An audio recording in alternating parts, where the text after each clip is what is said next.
కలిలం త్వేకరాత్రేణ పంచరాత్రేణ బుద్బుదం దశాహేన తు కర్కం ధూః ప్యేష్యండం వా తతః పరం మాసేన తు శిరోద్వాభ్యాం బాహ్యాంగాద్యంగ విగ్రహః నఖలోమాస్తి చర్మాణి లింగఛిద్రోద్భవస్త్రిభిః చతుర్భిర్ధాతవః సప్తపంచభిః క్షుత్రుడుద్భవః షడ్భిర్జరాయణావీతః కుక్షౌ భ్రామ్యతి దక్షిణే మాతుర్జగ్ధాన్నపానాద్యై రేధధాతురసమ్మతే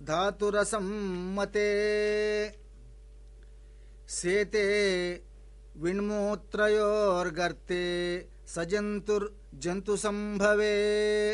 క్రిమిభిః క్షత సర్వాంగ సౌకుమార్యాత్ ప్రతిక్షణం మూర్ఛామాప్నోత్యురుక్లేశ తత్రతైక్షుదితైర్ముహుః.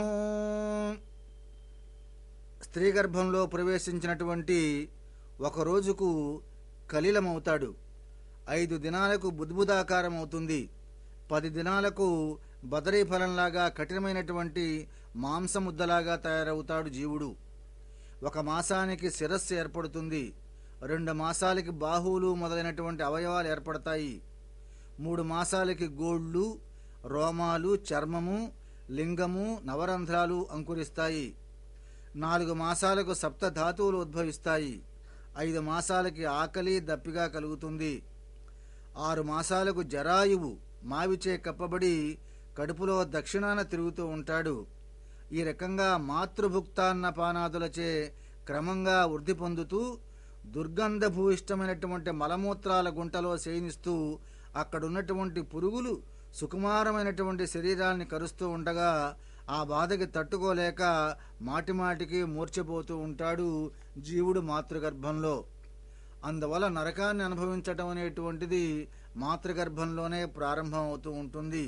చాలా భయంకరమైనటువంటి ఆ దుర్గంధభూయిష్టంగా ఉండేటువంటి మలమూత్రాల మధ్య పెరుగుతూ ఉంటాడు జీవుడు. ఆ బాధకు తట్టుకోలేక మాటిమాటికి కూడా మూర్ఛపోతూ ఉంటాడు. మళ్ళీ తెప్పరిల్లుతూ ఉంటాడు, మళ్ళీ మూర్ఛపోతూ ఉంటాడు. ఈ రకంగా గర్భనరకం ప్రారంభం అవుతూ ఉంటుంది.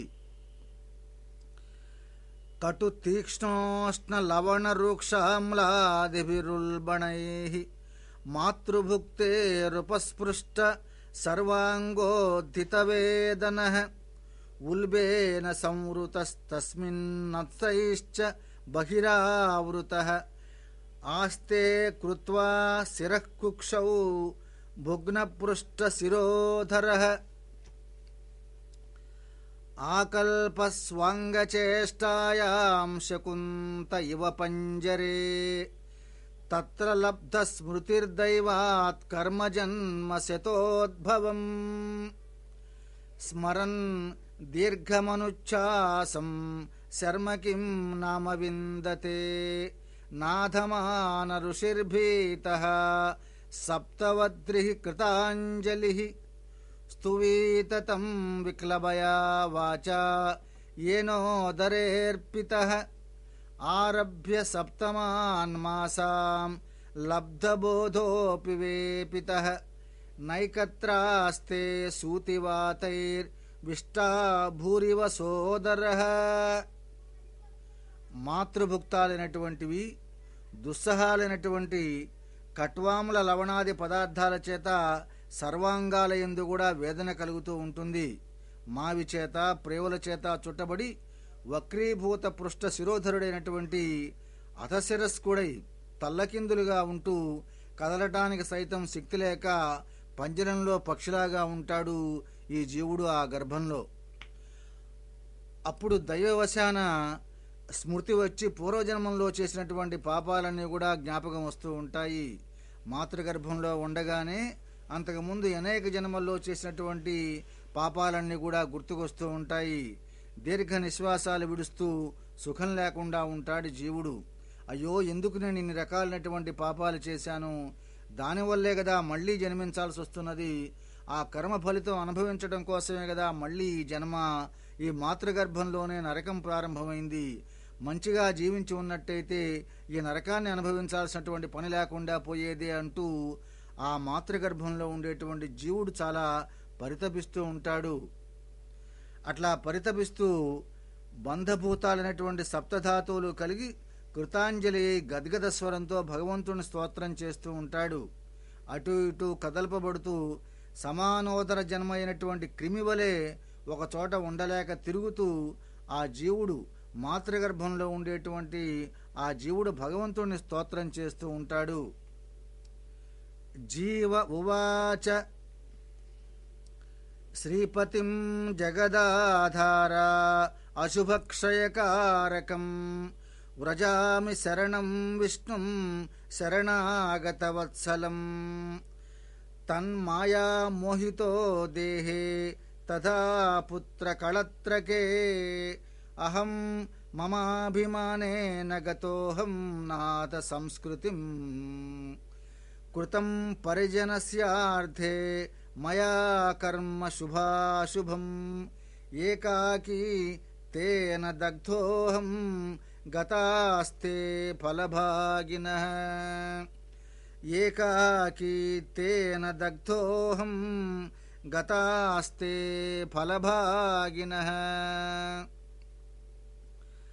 యది యోన్యాః ప్రముచ్యేహం తత్ స్మరిష్యే పదం తవ తముపాయం కరిష్యామి ఏన ముక్తిం వ్రజామ్యహం విణ్మూత్రకూపే పతితో దగ్ధోహం జఠరాగ్నినా ఇచ్ఛన్నితో నివసితుం కదా నిర్యాస్యతే బహిః ఏనేదృశం మే విజ్ఞానం దత్తం దీనదయాళునా తమేవ శరణం యామి పునర్మే మాస్తు సంసృతిః నచ నిర్గంతుమిచ్ఛామి బహిర్గర్భాత్ కదాచన యత్ర యాతస్య మే పాపకర్మణ దుర్గతిర్భవేత్ తస్మాదత్ర మహాదుఃఖే స్థితోపి విగతక్లమః ఉద్ధరిష్యామి సంసారాదాత్మానం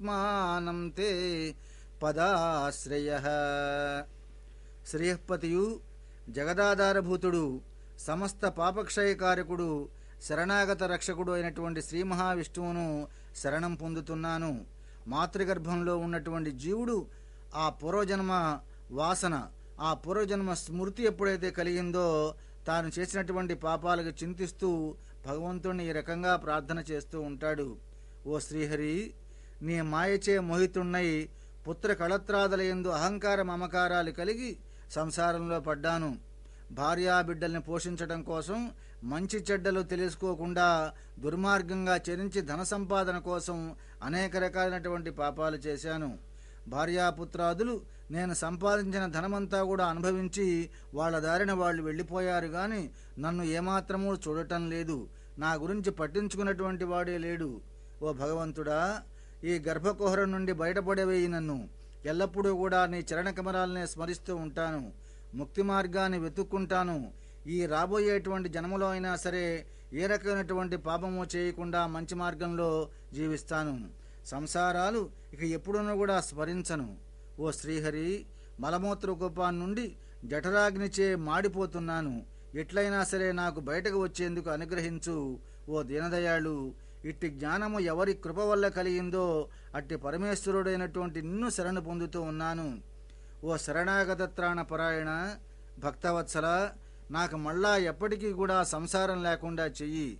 గర్భకుహర నుండి బయటకు వచ్చి పాపాలు చేయుట కాక పుణ్యకర్మలను ఆచరించేటువంటి మార్గం చూపించు. కాబట్టి బయటికి రానొల్లను. గర్భకుహరము నుండే గర్భనరకాన్ని అనుభవిస్తూ నీ పాదాలను ఆశ్రయించి అనాయాసంగా ముక్తి పొందుతాను. ఈ రకంగా ప్రార్థన చేస్తూ ఉంటాడు.